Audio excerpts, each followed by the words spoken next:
Welcome to another episode of Paranormal Perspective. I'm John Lorden, and joining me as always is... Christy Arnhart. This is the show where Christy presents some paranormal case to me, trying to pull me back from the brink of skepticism that I've been teetering on for several years now, ever since I started looking into these things for myself. But she's been presenting some really fun stories. Of course, we filmed this with a live audience. We put a question to them. Christy, what's the question for them today? Today's question is this case supernatural or the result of learned behavior? Ooh, supernatural or learned behavior. Well, what is this case about? Today we're discussing the haunting of LaToya Ammons, also known as the 200 Demons House or Demon House. Awesome. Well, let me pull up a picture of her. Sit tight. So Wikipedia tells us that LaToya Ammons and her mother, Rosa Campbell, there we go. There's Rosa. Okay. LaToya, Rosa, and LaToya's 3 children claimed that paranormal activity occurred in their residence. Now, that was 2011, and they moved into a home in Gary, Indiana. Now, when all of this got publicized in 2014, everyone just lost it, because in today's world, you don't see as many demon possessions and hauntings of this nature, because this one starts right out like the Amityville Horror. Seriously. Well, even just to hear the date 2011 be tied to a story of this nature, like a lot of the cases that you've presented here and that I've looked into for previous episodes of Brain Scratch and stuff, they're always from the 60s or maybe the 70s, just a little sprinkle into the 80s and 90s. And then around 2000, it's like it just stops. And I think there's, a thing that we've talked about a lot in terms of the proliferation of cameras and video recording devices and cell phones. And there's an expectation that has changed in terms of, proof for these types of occurrences. And I think that's part of the Great Wall of 2000 in terms of supernatural occurrences. But you're saying this one kind of breaks over that wall and hits 2011. It does. Okay. Now, in November of 2011, everybody moved into this nice little rental house on Carolina Street in Gary. And almost immediately, I want to say it was the end of November when they moved in. And by the 1st of December, they noticed that their screened-in porch here would just be covered in big black flies. Ooh, which is not a big deal, right? But it's December in Indiana. There's no way flies should have been out then. It was way too cold for it. Yeah, I mean, the first things I would be considering around that would be like, is there something decomposing around that porch, or some type of sewage system problem or something like that, but nothing obvious like that. Even that. No. And even that, you would think it would still be too cold for them to come out. Sure. But no, they didn't find any problems. It didn't matter how they killed them. There were just as many flies when they went back. Wow. So they had no idea what to do about that. And soon after that, everything started to escalate. They started hearing footsteps through the house. They'd hear doors opening and closing, even though they knew the doors were closed. At one point, I saw a shadow figure that they chased through the house, and they lost it as it went into the living room. But where it had walked were wet footprints. Okay. Yeah. Okay. It's just weird. Oh, if you'll show the next picture too. This was one that they took just outside the house, and they caught a figure in the window. Now, you can claim pareidolia, but I think somebody's standing there. Yeah, that's kind of, my first gut instinct. Like, we all have an inclination to try to identify human figures. Totally. And this is, there's something very interesting about this. The credit on here says Hammond Police Department. Oh, yes. Yeah, this haunting, possession, all of it took place in front of police officers. It took place in front of healthcare professionals. Wow. Yeah, it's really unique in that way. Yeah, this picture is really zoomed in. I mean, even for 2011, the types of digital photography that you would have around then, which, kind of depends, I guess, on how often people were getting their BlackBerry updated or whatever at the time. But Yeah, this is still a pretty zoomed in photo. The pixelization, I think, is helping create some of the shapes that we're seeing. You can see it's got this tendency for the longer shapes to really be highlighted strongly, kind of like this framing around here. Everything just kind of has this drag to it in terms of the height. And when you have something like that, you know, making the form of arms, the neck, like that all seems kind of easy to understand when you're seeing pixelization that's lining up in this way. The head is really interesting to me because it doesn't fit that. It looks kind of round, like it looks particularly round. Like somebody's standing there. It looks like someone's standing there. No doubt. No doubt. It certainly looks like, well, and could that be a possibility? Could someone have been inside?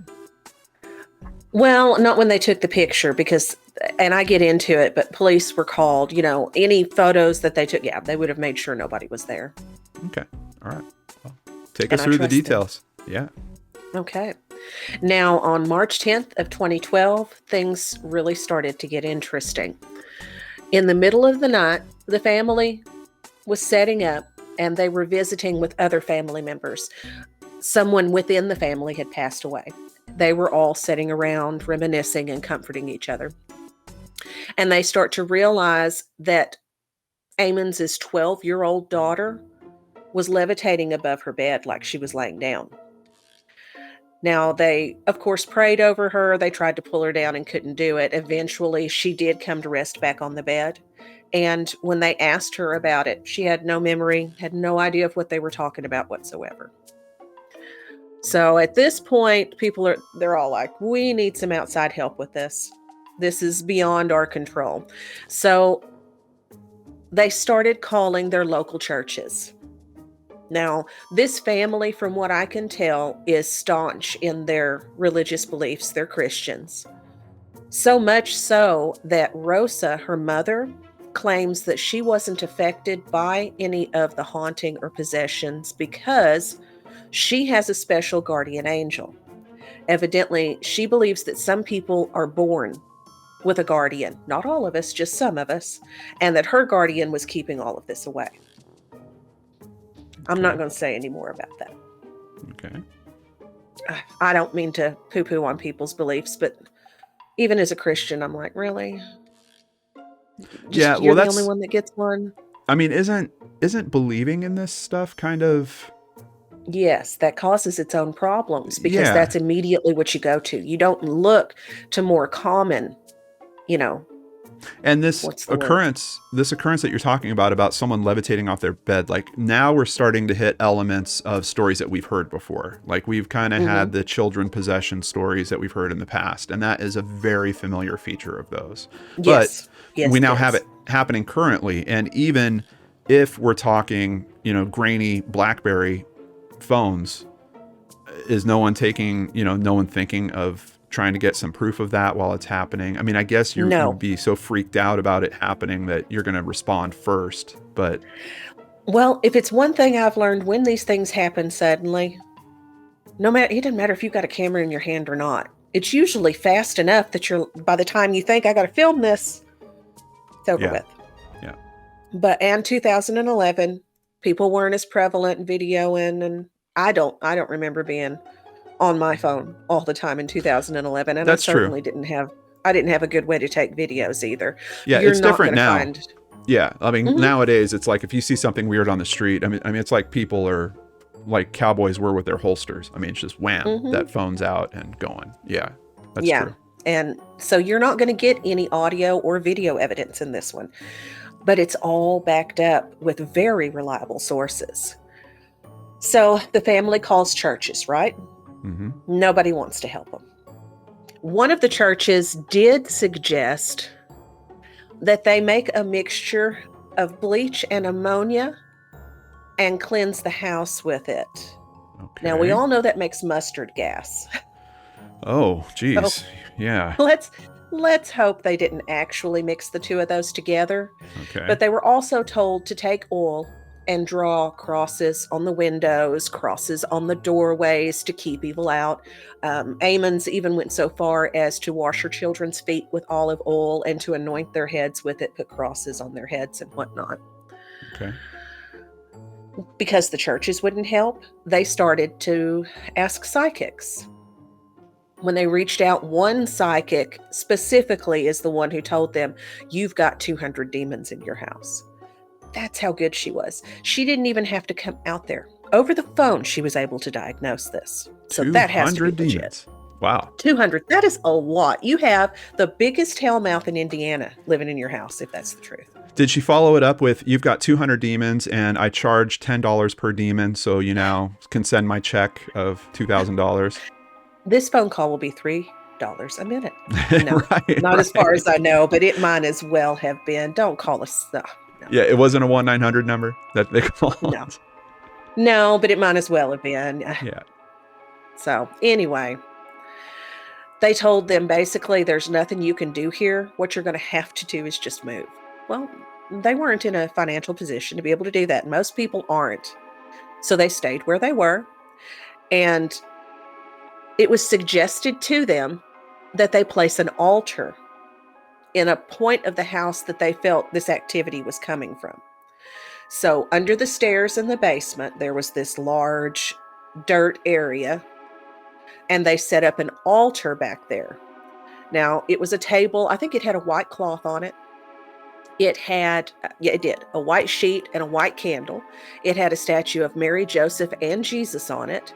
And the Bible was open to Psalm 91:5-7, which reads, "Thou shalt not be afraid of the terror by night, nor for the arrow that flieth by day, nor for the pestilence that walketh in darkness, nor the destruction that wasteth at noonday." They put salt around the table. The women wore white. They even put white coverings over their head. They burned sage and sulfur. Somebody explain the sulfur to me, because sage I get, but I've never heard of burning sulfur. No. And sulfur's what you're going to typically smell with demons anyway. So I don't know why they did that, but they did. Yeah, I mean, it was the sage thing I was going to suggest when you were telling me about the first things that they were starting to roll out in the house. Yeah, I was like, cleanse oh, we'll that bring house. the sage. Yeah. Well, they did that. Kind of a weird location for the altar, I'm just going to say. Like, just kind of strange. Like, why were they assuming that someone was like buried under the house, or were they assuming that this was like a portal to hell? Like, why was the raw ground their choice for the altar? That is where they feel all of this originated. They didn't know if someone was buried there, had died there. Okay. But we get into that as well. Okay. I'm telling you, there's so much. I'm so tickled to talk about this one. So for a few days after the big ceremony and whatnot, everything calmed down. But we know from past experience, after a few days, everything started escalating even that much more. So from this point on, everybody in the family is possessed at one time or another, except for Rosa. Mother, all 3 children. But, Rosa had her bodyguard. Now, it was said that their eyeballs bulged, that their voices deepened in ways that they couldn't normally make it deepen. But again, John has proven that you can make weird voices no matter what age you are and fool people. So all of them at this point had started talking to people, right? The police have been called. The police have come in, actually took this picture. They knew, they could feel something was up. I mean, even the officers were like, "Oh, I don't really want to be in here." And then they started having difficulties getting an officer to come out when they needed help, because nobody wanted to deal with their scary situation. So you start getting healthcare professionals brought in to see what's going on. And the 12-year-old told her healthcare professional, I don't remember if she was a social worker or what, but she said that there were times when she would be held down and choked. And the whole time she was being choked, a voice would constantly say in her ear, "You're never going to see your family again. I'm going to kill everybody. You're going to die." And this would go on for about 20 minutes. And then she'd be released and she could go about her business, but it was terrifying her, So after this, they put up with this craziness for months. And then April 19th of 2012, it got even worse. Ammons took herself and her children to their family doctor to see, is it delusions? Is it hallucinations? What can you do to help us? Because they couldn't sleep. They're miserable at this point. Now, in the notes that he took during the interview, he said that they had delusions of ghosts in their home and that they were hallucinations. When suddenly, in front of the doctor and the DCS, the Department of Child Services person that was assigned to them, the doctor, DCS, and nurses saw one of Amons's sons hold on to his grandmother's hand.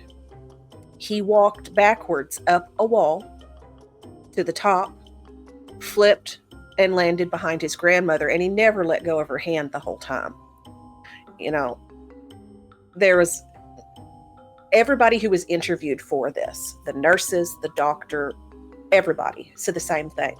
There's no way this kid could have done this naturally. He didn't run up the wall. He didn't get a go. He wasn't pushing on his grandmother to get himself up there. He slowly walked up the wall and then just jumped. So that's when they decide, you know what, the doctor's office isn't enough. You've got to go to the hospital. So they sent them to the Methodist Hospital in Gary to have them evaluated. Amons is trying to anoint her kids with olive oil. They're screaming and hollering, cursing, talking in demonic voices. Nobody knows what to do at this point. But the medical staff and DCS still feel that their religious beliefs are influencing the way that they're acting in all of these situations. You know, a quote, this is an actual quote from hospital personnel who examined Amons and her kids. And they said that they found them to be completely healthy and free of any marks or bruises.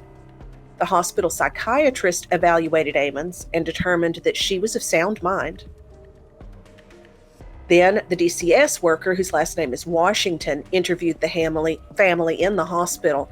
And while she spoke to the kids, they start trying to strike their mother. They're having to be restrained. It's just craziness all around. Well, that seems like a sign of some emotional distress that doesn't necessarily have to be paranormal. And I know we've kind of got this countering information in terms of there's no obvious signs of abuse that are happening here, but I think the suggestion that there is some form of psychological trauma that is being maybe felt by more than one member of the family is still in play. The walking up the wall thing, if I didn't work for Cirque du Soleil, I probably would be more amazed by that. But I've seen humans do amazing things with their bodies. And, you know, if you have a counterweight of holding on to someone's hand and you've got a lighter person, like, could they theoretically walk up a wall and do a backflip off the top of it? Certainly. Well, yeah. You know, I still believe the 12-year-old did. Yeah, would some 12-year-old train to do that with their grandma? Like, it's weird. It's weird for sure. I just don't know that it's supernatural necessarily. Viewer Aaron is making a pretty interesting statement here. Poverty goes hand in hand with psychological trauma. Yes, which it is does. an interesting point. Okay. So where does it go from here? Well, of course, once all of this calms down, the kids have no recollection of anything that happened.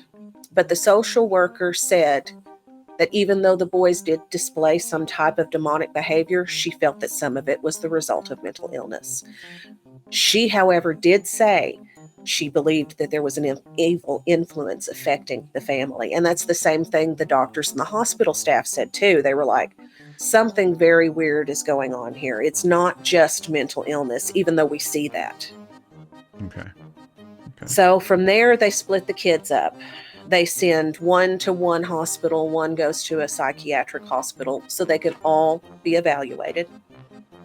Then Amons and her mother were told, you know, there's certain checks that you have to go through before you can even get your children back. Your house has to be sound. You have to meet all of these requirements. And even though they didn't want to be in the house, they had at this point found a way and moved to Pittsburgh. They were like, I'm not doing this anymore. But they would travel back for all of their meetings. They would work on the house to make sure it was going to meet everybody's requirements. They had the police come in and do an inspection with DCS. And even though they didn't find anything wrong with the house, nobody was comfortable The officers' equipment messed up the whole time they were in there. Radios, any video, and one of the officers had all kinds of electrical problems with his car that night when he went home. So these guys were not keen to come back after that. Okay, this is probably a good place to interject. Christy, can you give, for the viewers of the recorded version, give them a recap on what has happened with trying to record this episode? This is the second recording, and this time it took us an hour to get anything running correctly. Third Zoom attempt. Will not work. Yeah. Yeah. Zoom will not work, all right. Yeah, we actually 3 days ago, we tried to record this episode, and I had so many technical issues, we stopped the whole live stream. I worked through all that stuff. We got on today, and then new technical issues that were not apparent last week all of a sudden pop up today. Like, we didn't have any lag in terms of you responding last week. No. So yeah, we went into about an hour of troubleshooting, and this is essentially our third attempt at trying to record this. So hearing that there's technical issues affecting someone's items that's investigating this case is pretty interesting. It's pretty interesting to me.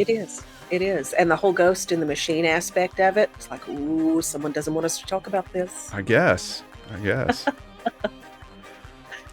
Okay, so everybody's... I was just going to say, I've put the question to our live audience here, and I saw it very strongly start with one conclusion, and it's chipping away, and moving to the other. I'm not going to tell you guys which until the end of the episode, but please continue. Okay, so through all this craziness, you've got the mother and the grandmother fixing the house. You've got the kids being evaluated. Mm-hmm. Now, as far as the children go, they found out that the youngest boy tended to act possessed when he was challenged, redirected, or asked questions he didn't want to answer. And they believed, quote, "This appears to be an unfortunate and sad case of a child who's been induced into a delusional system perpetuated by his mother and potentially reinforced by other relatives." Wow. And that's what I was getting at the first of the episode. They're all very strong in their Christian beliefs, and it doesn't seem to me like at any point they went for any other kind of explanation, which, if all of this happens the way everybody says it did, I mean, I can understand that. Sure. But that does have a lot to do with it. Now, the other two children claimed that supernatural events happened to them even when they were away from the house or away from their mother. Wherever they're at, they say they're still having problems. Now, the second time that they went in with police and DCS to look at the house and make sure everybody was good to come home, it got a little crazy. This is where they decided to look in the dirt under the stairs to see if there was anything that they could find. So these officers actually went in and dug a 3-foot hole beneath these stairs. This is what they found. They unearthed a pink press-on fingernail, a pair of white panties, a political shirt pin, a lid for a small cooking pan, socks with the bottoms cut off below the ankles, candy wrappers, and a heavy metal object that looked like some kind of weight that you would have on your curtain to tie them up. Yeah.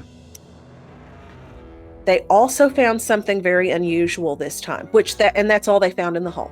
Was just those unusual items, which honestly, it was a basement.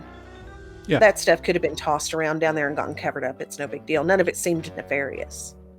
Something that they noticed before they left the house was that there was oil on the window blinds.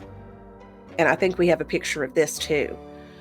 Now, they did talk about her anointing the windows with oil. Right. It just made me wonder if this was the same stuff. That's kind of what I'm thinking too. Yeah, you're only going to see it in certain lights. They say it's not, but that was my first thought. Now, everybody who has touched this oily substance has had health problems. All of them. The social worker who was in the house touched some of it, and the finger that she used ended up going numb before they ever left. She ended up being very sick after they left. Now, eventually, I'll come back to the oil. Eventually, the church did agree to come in and do an exorcism. When you do an exorcism, one of the best things you can do is know the name of the demon that's bothering you and oppressing you. Now, names have power, and by knowing that name, you can break their hold on you. So Amons went online and looked at demon names until she found the one she thought was the right one. Oh, goodness. I know. Sometimes when I say this stuff, I'm like, Yeah, that's not a good approach, but okay. But they did. And believe it or not, 3 exorcisms later, because they do an exorcism, they'd go back to Pittsburgh, come back and do another. After 3 of them, she was free and has had no problems since. She says that she's good to go. The children were returned to their mother. They moved out of the house and never came back, and they have had no problems with this since. But that's them. Other people have been in the house since then, so it doesn't stop here. As soon as Zach Bagans heard about the demon house, he had to be a part of this. So he went in and did an extensive investigation and ended up making a documentary about it called Demon House. You can watch it on Prime, and it's really good. We've got the preview here if you'd play it. Yeah, I don't think I could play the whole thing. We'll run the first 30 seconds. Yeah.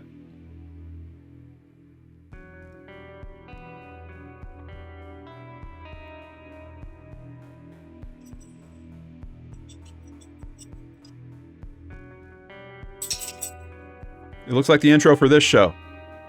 It does, doesn't it?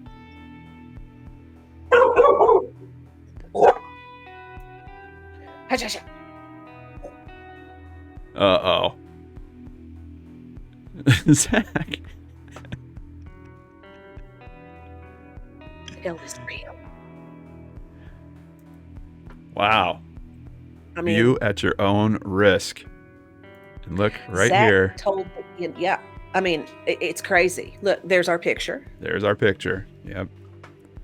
See, Zach told the Indy Star in 2016, something was inside that house that had the ability to do things that I have never seen before.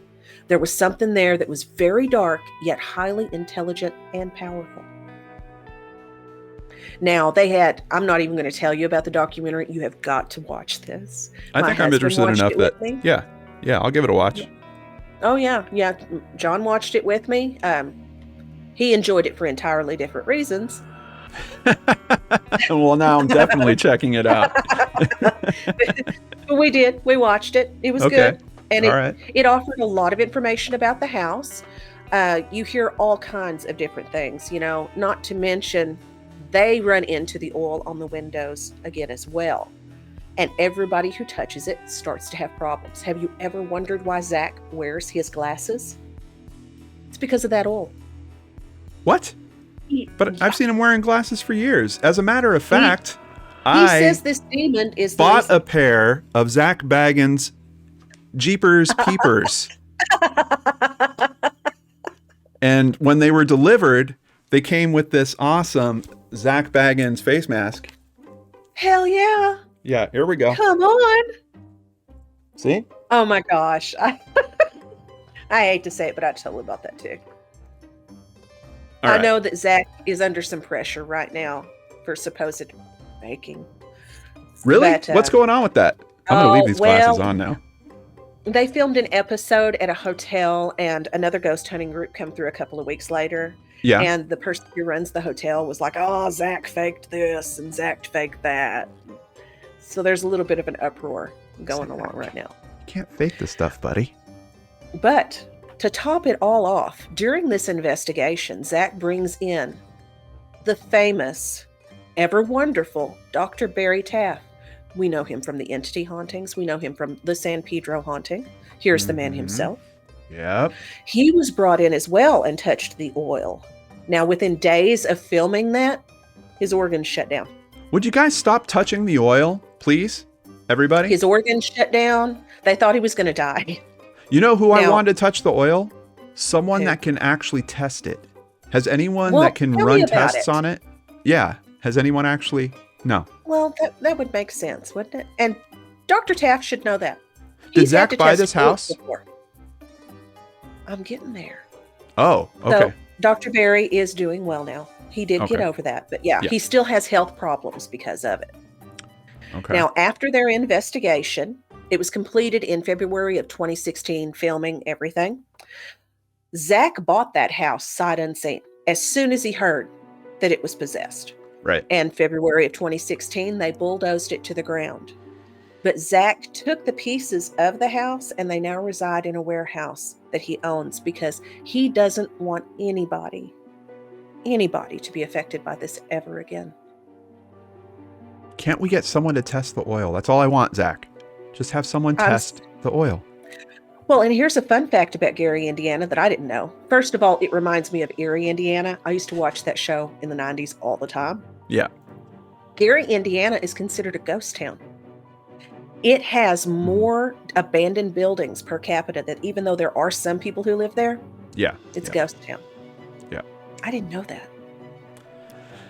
But yeah, I mean, this one really threw me because you have credited people who have given interviews, the whole 9 yards. Now, I will say everyone involved got a movie deal. Yeah, and the house got sold. Like, I'm getting little... well, they didn't own the house. They rented it. But... okay, yeah, not to their benefit. But, we've talked about that before, too, that sometimes the benefit is the attention, Sometimes it's not necessarily monetary. And in this instance, there was a lot of attention that came towards the children, like a lot, so much so that it might have actually been positive in terms of their lives and where their lives were headed. So maybe not the worst thing. I just brought up this image because I wish I was there to see how this was filmed. Did he like tell his cameraman, or is there no cameraman? Did he like put the camera there and then went over and no, there's cameramen. There's cameramen because they get caught up in the possession too. I mean, it's everybody. Why is he standing like this? Is he going to fight someone right now? He will if he has to. Yeah, get your arms. I love Zach. I'm trying my best. But yeah, the whole crux of this one for me is it didn't happen that long ago. And there's really, some important people who are like, I'll admit the kids had some issues, but there's things that happened here that we can't explain. Yeah. So I'm getting that's what got me. Watcher House vibes a little bit in terms of the monetization that happened around it. And even for him to like knock it down and like, I know he's got that warehouse and then he's got his museum or whatever in Vegas, like pieces of the house. And how did I miss that when we were in Vegas? Oh my gosh. Of course, pieces of the house are going to wind up at the museum at some point or something. I don't know. As good friend of the channel, Misty Kate is saying in the chat, Zach is a total dork is what Misty Kate is. I love Zach. He is. He's like a ghost nerd. Like I was a nerd into technology and movies and stuff like that. He was just into ghosts. Like just completely. It's like a blind spot for him. I don't think he could be critical when it comes to this information. Like he is such a believer. He's so far on the other side that there's no analysis. It's just all he takes it at face value. But watch the documentary. You've got shadows. You've got doors slamming. You've got oil. You've got people fighting. Yeah, you've got oil. We've got a few moments left for the votes from the live audience. So when I first put the question to the audience, it was 70% pegged at, well, first of all, it was 100% at learned behavior, but that just means that one person got in first. It then hovered at around 70%. As you continued telling the story, it kept dropping and dropping and dropping. And at this point, it's at 54%. We're just going to give it another 10 seconds to see, is it going to round the corner? Is it going to change from that? Or is that there's our final number? There's a lot to this one to unpack. It sounds like it. Stuff. And while we're waiting, we have another message for Zach Baggins from Misty Kate. I stand by that. You hear that, Zach? Do you?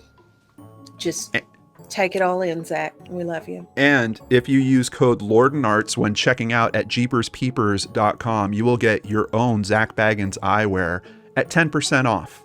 Don't forget to use code LordanArts. Okay. jeeperspeepers.com. Jeepers Peepers. I love that. I'm going to have to go now. My husband's going to be so upset. He'll be like, what is this? What is this in the bank account? What is this Jeepers Peepers? Right. Okay. We are ending the poll. I'm going to leave it open for one more second. It is so close, Christy. I'm serious, guys. Something was happening here. Unfortunately, I can't vote because I start the poll. It won't let me vote because I would put one in for you on that. It is at 51% think it's a learned behavior. 48% say it's supernatural. If we take into account the rule of, 2% variation, scientific ruling, it's a tie. So I'm calling it officially a tie. This is the first time I think we've had a tie on this show. We will not watch. We don't have a transition for this. Yes, we don't. We will not watch either video. Maybe I'll make a new one and I'll put it in right now. Or if nothing happened, that meant I didn't make a new one because I was too busy cleaning up Christy's green screen. Have time. But we survived the episode that would not happen. 3 attempts, 2 days, and we finally got through it. It is the longest episode ever, and it's a tie. So many firsts. Incredible. That's right. So everyone at home, remember, get your face mask, don't touch the oil, and stay safe. And maybe we will see you on the other side.